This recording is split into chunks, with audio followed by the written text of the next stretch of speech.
Olá pessoal, tudo bem? Espero que todos estejam bem. Dando continuidade à leitura da obra O Fenômeno UFO, hoje eu gostaria de apresentar para vocês o seguinte título: Majestic 12. O ano de 1987 foi crucial na história do fenômeno UFO, por outros motivos. Naquele ano, a pequena cidade de Gulf Breeze, Flórida, teve seus 15 minutos de fama nos círculos ufológicos, quando o morador Ed Walters relatou o avistamento de uma espaçonave extraterrestre que quase o abduziu. Segundo esses relatos, Walter tinha uma câmera Polaroid por perto e tirou uma série de fotografias notáveis de uma nave luminosa em forma de peão. Seguiram-se outros contatos e fotos, o que trouxe a Walter enorme publicidade e um lucrativo contrato para um livro. Os avistamentos de Walters e Gulf Breeze estavam a caminho do estrelato no circuito ufológico, com a aprovação entusiástica de vários pesquisadores proeminentes, quando alguns fatos estranhos vieram à tona. Um modelo de UFO feito de pratos descartáveis e papel com a letra de Walters apareceu no sótão de sua antiga casa. Um conhecido de Walter explicou que as fotos foram forjadas. Outras evidências das habilidades de Walter em truques fotográficos com sua Polaroid foram surgindo. Quando o livro de Walter, The Gulf Breeze Sightings, foi publicado em 1990, todo o caso já se tornara uma guerra civil entre os ufólogos, alguns defendendo a credibilidade de Walters, enquanto outros consideravam a história uma fraude. O mesmo destino, porém em escala maior, aguardava uma série mais ambiciosa de alegações que também se tornaram públicas em 1987. Girava em torno de um pacote de documentos intitulado Documentos Atualizados. Operação Majestic 12, lançados na comunidade ufológica naquele ano pelos investigadores William Moore, Jaime Chandeira e Stanton Friedman. Datados de 18 de novembro de 1952, os documentos eram supostamente uma explicação preliminar para o presidente eleito Eisenhower a respeito de um projeto secreto iniciado pelo presidente Truman após a queda de uma espaçonave extraterrestre em Roswell. Segundo os escritos, uma equipe secreta de oficiais de inteligência e militares com o codinome Majestic 12 ou MJ-12 foi montada por Truman para coordenar as pesquisas de 2 discos voadores acidentados, um encontrado em Roswell em 1947 e o outro recolhido em 1950 na fronteira entre o Texas e o México. Os membros originais do grupo eram o almirante Roscoe Hillen Coulter e o Dr.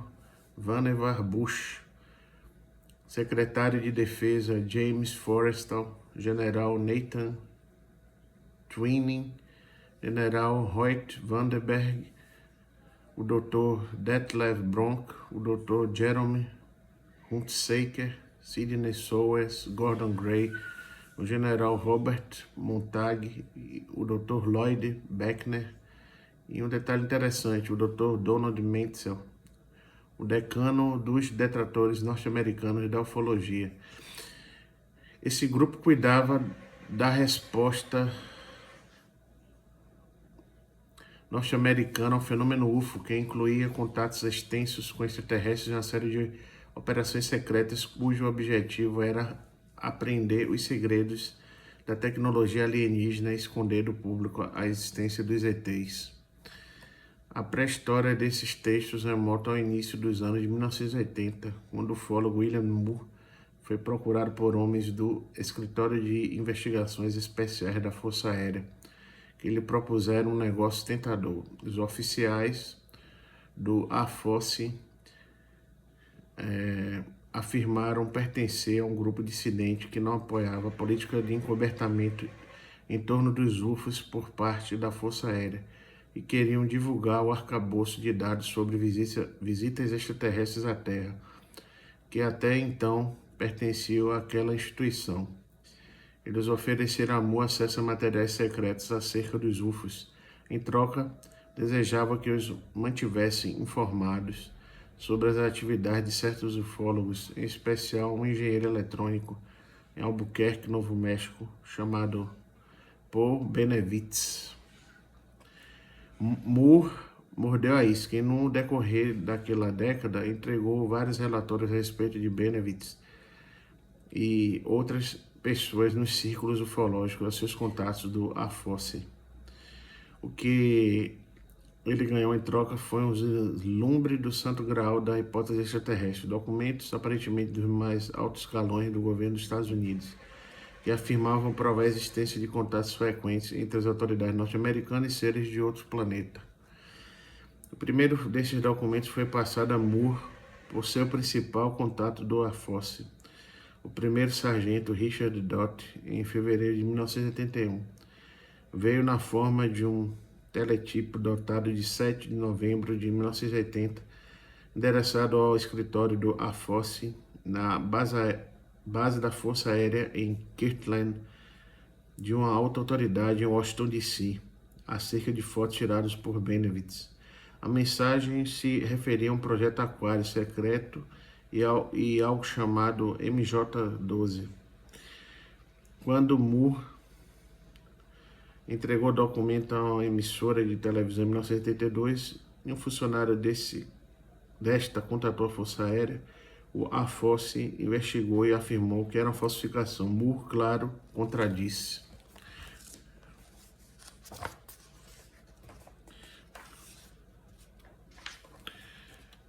Outros documentos surgiram nos anos seguintes, quando todos trazidos por Dott.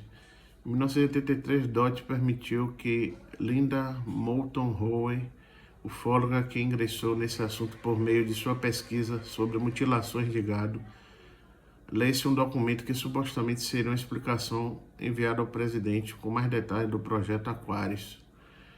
O documento alegava que um extraterrestre sobrevivera ao acidente em Roswell e se mantinha em contato com o pessoal da Força Aérea. Escrevia vários outros contatos entre o governo dos Estados Unidos e seres extraterrestres. Dava informações sobre o seu mundo e afirmava que Jesus de Nazaré fora um extraterrestre. Uma versão um pouco diferente do mesmo texto chegou a Moore em 1986, logo encontrando leitores na comunidade ufológica. A joia da coroa dessa coletânea de documentos, porém, foi o documento MJ-12 que apareceu em um rolo de filmes de 35mm enviado pelo correio a um aliado de Moore, Jaime Chandeira, em dezembro de 1984. Por conta própria, Moore e Chandeira passaram os 2 anos seguintes tentando verificar a autenticidade dos documentos. Em 1975, enquanto vasculhavam os arquivos nacionais, encontraram um memorando de 1954 que se referia ao projeto de estudos especiais MJ-12. Este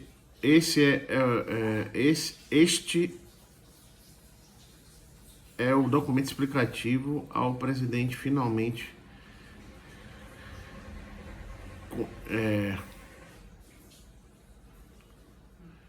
convencer o Moore e Chandeira a disputar suas descobertas. Assim como os avistamentos em Gulf Breeze, aliás, a maioria dos principais casos de UFOs nos anos de 1970, a controvérsia resultante seguiu um caminho parecido.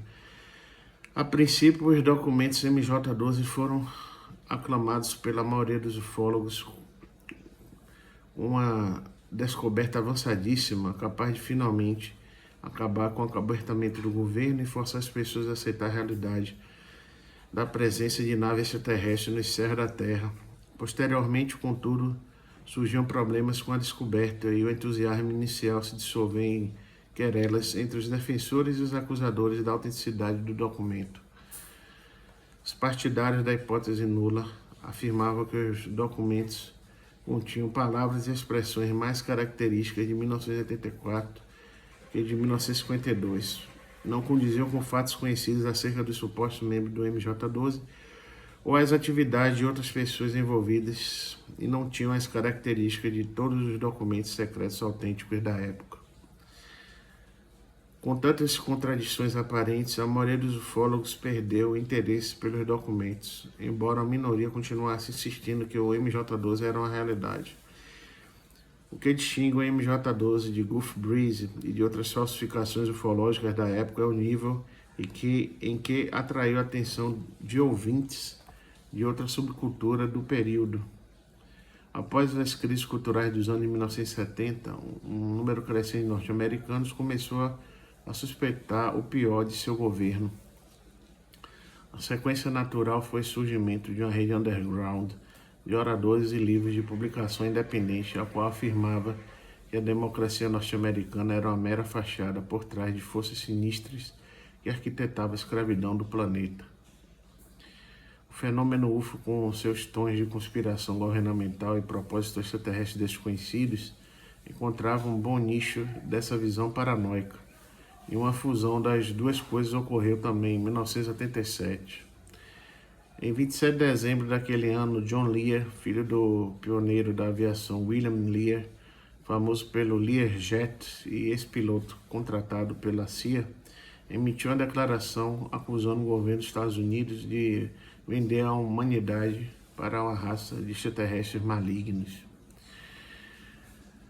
Segundo Lear, o grupo MJ-12 conseguira fazer contato com extraterrestres no fim dos anos 1960, estabelecendo com eles um acordo no qual o governo norte-americano concordava em esconder a presença alienígena na Terra, bem como suas instalações subterrâneas secretas, além das abduções humanas e mutilações de gado, em troca de tecnologia extraterrestre.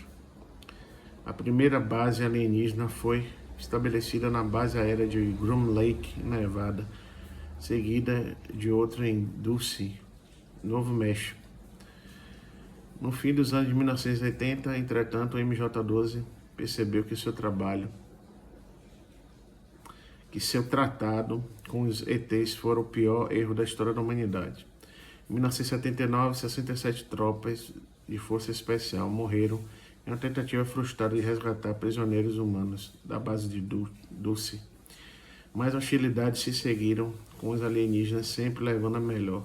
Segundo Lear, eles praticamente já dominavam a Terra e a humanidade podia esperar uma repetição do Holocausto, porém em escala maior.